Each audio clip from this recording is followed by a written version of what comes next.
Ben, il y a deux choses simples. Puis moi, c'est les choses qui m'aident le plus quand je m'engage, parce que moi-même, je vis avec des problèmes de santé mentale. C'est demander, puis s'adapter. Si tu ne demandes pas à la personne c'est quoi qu'elle a besoin, si tu lui demandes pas c'est quoi ses défis, puis ce que tu peux faire pour l'aider, tu le sauras jamais.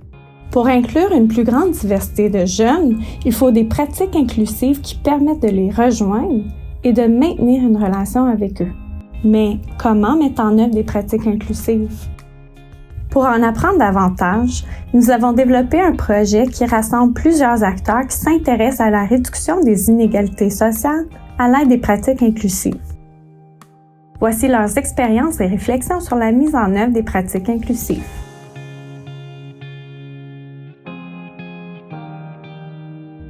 Pour rejoindre les jeunes d'une grande diversité de profils, je pense qu'il y a peut-être deux approches qui peuvent être intéressantes. Il y a une approche qui peut être plus universelle, celle de dire on ne sait pas en tant que tel des clientèles spécifiques, mais plutôt on va à un endroit qui rejoint une clientèle qui est hétérogène en termes de contexte d'où ils proviennent. Donc ça permet de rejoindre, d'être inclusif dans le sens où on les rejoint tous en même temps, peu importe d'où ils viennent. Donc, pour commencer, on va directement dans les écoles présenter le programme de musique aux jeunes qui nous écoutent dans leur classe de musique. On leur fait faire des petites activités, on leur présente des vidéos des élèves qui ont passé les autres cohortes. Ouais, les activités parascolaires à mon école, ils étaient organisés par des organismes communautaires à l'intérieur de l'école. Donc, c'était vraiment cool. On avait juste à s'inscrire puis on pouvait y aller à chaque soir après l'école. Pour les rejoindre, nous, on utilise le mot mobilisation. Il faut être capable d'aller toucher ces personnes-là. Et donc, une première chose, c'est évidemment de concevoir des messages qui s'adressent directement à eux sur des canaux sur lesquels on peut les rejoindre, réseaux sociaux ou autres. Mais c'est aussi d'utiliser des organisations passerelles, comme des organisations liées à un milieu jeunesse en particulier, ou une école, un intervenant dans une école. Ça peut être aussi une autre manière de le faire, un club sportif. Bref, plusieurs exemples de ce genre-là. On voulait être certain qu'ils répondaient aux besoins de nos jeunes et à leurs rêves, leurs aspirations. Donc, pour faire ça, on s'est dit, on va mettre en place un laboratoire qui va permettre à notre organisation puis aux autres organisations d'écouter les jeunes, de les entendre, puis d'essayer d'améliorer nos façons de faire. Pour rejoindre une diversité de clientèle puis s'assurer qu'on les rejoint tous, il y a également une approche qui est plus ciblée, donc de se questionner sur où sont les lieux ou quels sont les contextes dans lesquels on peut rejoindre des clientèles qui pourraient être plus isolées, puis quelle façon on peut faire pour les rejoindre directement. Donc, est-ce que c'est une question de langue, par exemple, de traduction de documents, de faire appel à des intervenants communautaires scolaires qui travaillent directement auprès de certaines familles puis qui ont déjà un lien établi avec eux. Il faut donc s'adapter aux réalités des familles en créant du matériel promotionnel que les parents vont comprendre. Qui de mieux qu'un jeune pour venir parler à un jeune pour lui dire hey, regarde, moi j'ai aimé ça m'impliquer, toi aussi tu peux faire la même chose, puis d'être des modèles pour ces jeunes-là aussi, puis des épauler là-dedans. Fait que, tu sais, moi je me dis, laissez la place aux jeunes. Vous voulez que des jeunes viennent, laissez la place aux jeunes. La participation des jeunes prend toutes sortes de formes. Pour s'y adapter, il faut aller vers les jeunes, être à l'écoute de leurs besoins et tisser des liens avec eux, tout en respectant leurs limites.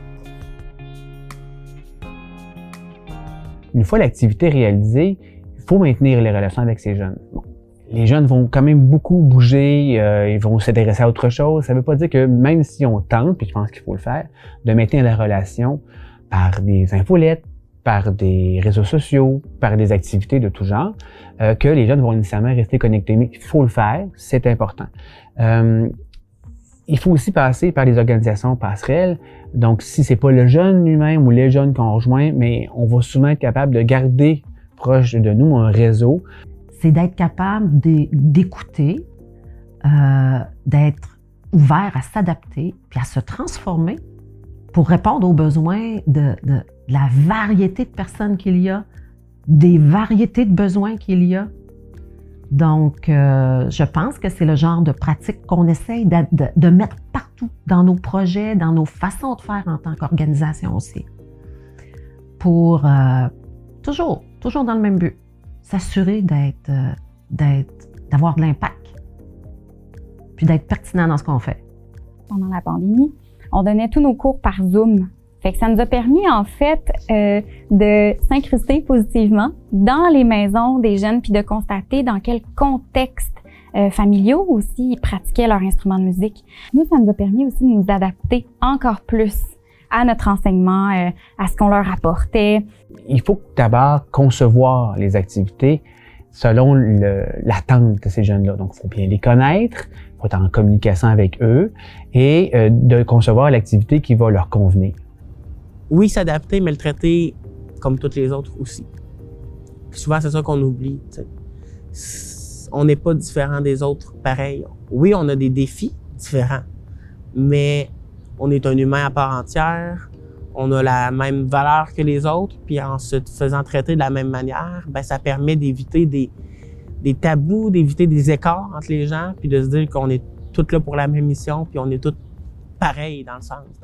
Tous pareils dans notre différence aussi. Fait que, tu sais, juste de s'adapter aux besoins de la personne, puis de demander. Juste de demander parce que tu accordes de l'importance aux défis de cette personne-là. Ça fait une différence.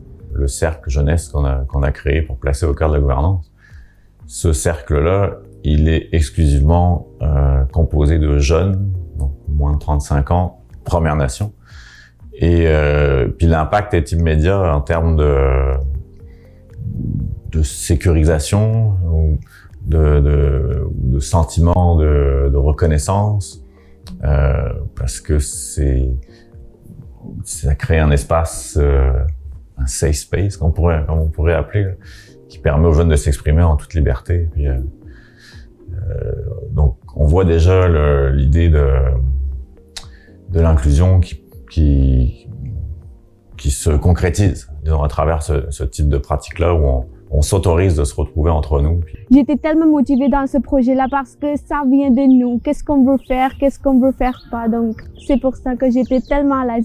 Donc, on les intègre beaucoup dans la prise de décision en leur proposant certains choix, en écoutant également ce que eux ils nous apportent comme proposition.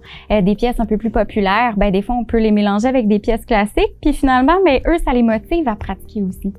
Pratique qui est inclusive dans ce sens-là, ce serait de dire, ben c'est quoi les freins ou les barrières qui font en sorte que ces jeunes-là participent à des activités pendant l'été? Est-ce que c'est une question de coût, une question géographique, une connaissance des services qui sont offerts? Donc, une pratique inclusive, c'est de prendre en compte tous ces facteurs-là qui influencent le fait qu'un élève ou une famille, ben, ils ont moins de chances, puis d'adapter les services pour faire en sorte qu'ils puissent avoir autant de chances de participer ou de réussir. Il y a quand même un défi important, ce qu'on appelle la mobilisation, donc aller rejoindre les jeunes. Et ce défi de mobilisation-là est souvent sous-estimé en termes de temps et de profondeur. Le temps que ça prend pour une première fois, mais on ne veut pas recommencer chaque année ou à chaque événement. Donc, d'être capable de garder la relation, de garder les organismes de contact dans la boucle, encore une fois, adapter nos programmes pour qu'ils soient plus pertinents pour les jeunes qu'on reçoit. Ce sont tous des méthodes pour être capable de créer le lien et de le maintenir dans le temps avec les jeunes et les organisations jeunesse. En somme, les pratiques inclusives, ça transforme les jeunes, les organisations et la société. Mais ça nécessite de la volonté. La volonté de faire des essais et des erreurs. La volonté de se re-questionner. Et la volonté de s'adapter pour rejoindre et maintenir une relation avec une plus grande diversité de jeunes.